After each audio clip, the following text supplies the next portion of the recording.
Friday, welcome to Stock Insights. நம்ம சேனலில் daily stock நியூஸோட updates தான் பார்த்துட்டு வரோம். இந்த கண்டென்ட்டில் நான் சிஎன்பிசி டிவி 18லேருந்து மட்டும் எடுத்திருக்கேன். இன்றைக்கி நம்ம ரெண்டு டிஃப்ரெண்ட் டாபிக்ஸ் பார்க்க போகிறோம். ஃபர்ஸ்ட் ஒன் பார்த்தீங்கன்னா SEBI stops Jane Street for cheating in the stock market. அதாவது ஜூலை 3ஆம் தேதி செபி ஒரு பிக் ஃபாரின் கம்பெனி, அதோட நேம் பார்த்தீங்கன்னா ஜேன் ஸ்ட்ரீட், அவங்க இந்தியாவில் ட்ரேடிங் பண்ணக்கூடாதுன்னு ஸ்டாப் பண்ணியிருக்காங்க. எதனால் ஸ்டாப் பண்ணியிருக்காங்கன்னு பார்த்தீங்கன்னா, அவங்க நிறையா ஹியூஜ் மணி மேக் பண்ணியிருக்காங்க யூஸிங் பேங்க் நிஃப்டி இண்டெக்ஸில். சீட் பண்ணி தான் இந்த ஹியூஜ் மணி மேக் பண்ணதா சொல்லி செபி ஸ்டாப் பண்ணியிருக்காங்க. இனிமேல் ட்ரேடிங் பண்ணக்கூடாதுன்னு. என்ன நடந்ததுன்னா, ஃபஸ்ட்டு 8 மினிட்ஸ் மார்க்கெட் ஓப்பன் ஆன ஃபஸ்ட்டு 8 மினிட்ஸில் ஜேன் ஸ்ட்ரீட் பேங்க் நிஃப்டியில் call option and put option ரெண்டுமே பை பண்ணியிருக்காங்க, செல்லும் பண்ணியிருக்காங்க. அது மட்டும் இல்லாமல் Jane Street already more profits make பண்ணியிருக்காங்க.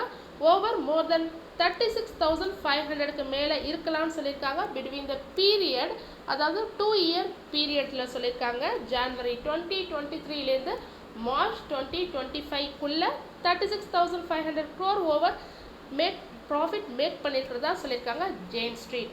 இப்போ ஜூலை 3 நடந்த ஃபஸ்ட் 8 மினிட்ஸ்க்கு செபி என்ன எக்ஸ்ப்ளனேஷன் கொடுத்துருக்காங்கன்னா, கால் ஆப்ஷனை செல் பண்ணியிருக்காங்க.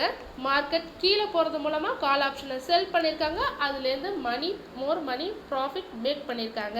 அதே சமயத்தில் சைமல்டேனியஸாக புட் ஆப்ஷனை பை பண்ணியிருக்காங்க. ஸோ மார்க்கெட் கீழே போயிருக்கு, so they make profit. But ஆனால் எக்ஸாக்ட் ப்ராஃபிட் எவ்வளோ அவங்க ஏர்ன் பண்ணியிருக்காங்கன்னு செபி சொல்லலை. ஆனால் இதுமாரி அன்லாஃபுல் கெயின்ஸ் பண்ணதுக்காக செபி டெபாசிட் பண்ண சொல்லியிருக்காங்க ஒரு பர்டிகுலர் அமௌண்ட்டை. எவ்வளோன்னு பார்த்தீங்கன்னா 4,843.57 crore டெபாசிட் பண்ண சொல்லியிருக்காங்க செபி கிட்ட. ஸோ இது பற்றின ஃபர்தர் இன்வெஸ்டிகேஷன் ப்ராசஸ் போயிட்டுருக்கு. ஃப்யூச்சரில் இவங்க என்னென்ன பண்ணாங்கன்னு நம்ம நிறையா பார்க்கலாம். செகண்ட் பார்த்தீங்கன்னா travel food services IPO. So இது ஜூலை 7 ஓப்பன் ஆகுது. இந்த கம்பெனி என்னென்ன பிஸ்னஸ் பண்ணுறாங்கன்னு பார்த்தீங்கன்னா, இவங்க ஒரு biggest food and lounge service ப்ரொவைடராக இருக்காங்க, மெயினாக ஏர்போர்ட்ஸில். So food courts, restaurants, airport லான்ச்சஸ்லாம் பண்ணிகிட்ருக்காங்க. நிறைய அவுட்லெட்ஸும் வச்சுருக்காங்க, லைக் மும்பை, டெல்லி, சென்னை ஏர்போர்ட்ஸில். அது மட்டும் இல்லாமல் இன்டர்நேஷ்னல் லெவல்லையும் 17 to 19 ஏர்போர்ட்ஸில் இவங்க பண்ணிகிட்ருக்காங்க. இவங்களோட ஐபிஓ ஆல்ரெடி நான் சொன்ன மாரி ஜூலை 7 ஓப்பன் ஆகுது, ஜூலை 9 க்ளோஸ் ஆகுது. எப்போ எக்ஸ்பெக்டட் லிஸ்டிங் டேட் கொடுத்துருக்காங்கன்னா ஜூலை 14. இவங்களுடைய ஐபிஓ சைஸ் 2,000 crore சொல்லியிருக்காங்க.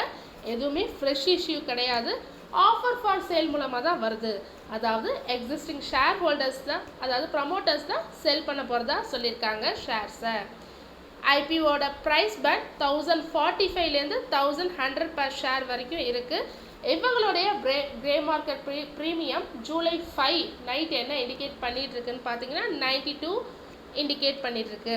அதாவது 8.3% ப்ரீமியமில் லிஸ்ட் ஆகலான்னு சொல்கிறாங்க. 1,192 per ஷேர்னு லிஸ்ட் ஆகலாம்னு சொல்லி கிரே மார்க்கெட் ப்ரீமியம் இண்டிகேட் பண்ணிகிட்ருக்கு. லாட் சைஸ் எவ்வளோன்னு பார்த்தீங்கன்னா, ஒரு லாட்டுக்கு 13 ஷேர்ஸ், அதாவது மினிமம் 1 லாட் சைஸ் பார்த்தீங்கன்னா 13 shares minimum investment for retail investors. இவங்களுடைய ஃபினான்ஷியல் க்ரோத் கொடுத்துருக்காங்க. ஃபார் த ஃபினான்ஷியல் இயர் 24க்கு கொடுத்துருக்காங்க. ரெவென்யூ 1,688 crore சொல்லியிருக்காங்க. 21% year on year wise increase ஆகிருக்குன்னு சொல்லியிருக்காங்க. Net profit 380 crore, 27% year on year wise increase ஆகிருக்கு. எபிடா மார்ஜின் 41% சொல்லியிருக்காங்க. Very strong profitability. And profit after tax margin பார்த்தீங்கன்னா அப்ராக்சிமேட்டாக 22% சொல்லியிருக்காங்க.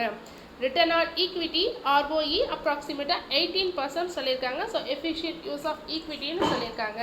And then debt to equity ratio பார்த்தீங்கன்னா 0.37. So low financial risk இருக்குதுன்னு சொல்லியிருக்காங்க 0.37னால. ஸோ நீங்கள் ஃபர்தராக இந்த ஐபிஓ பற்றி சர்ச் பண்ணி இன்வெஸ்ட்மெண்ட் பண்ணலாமா, ஐபிஓக்கு அப்ளை பண்ணலாமான்னு நீங்கள் முடிவெடுங்க. தொடர்ந்து இதுமாரி யூஸ்ஃபுல்லான மார்க்கெட் அப்டேட்ஸ் வேணும்னா மறக்காமல் நம்ம சேனலை சப்ஸ்கிரைப் பண்ணுங்கள், பெல் ஐக்கான் கிளிக் பண்ணுங்கள், லைக் அண்ட் ஷேர் பண்ணுங்கள். தேங்க்யூ.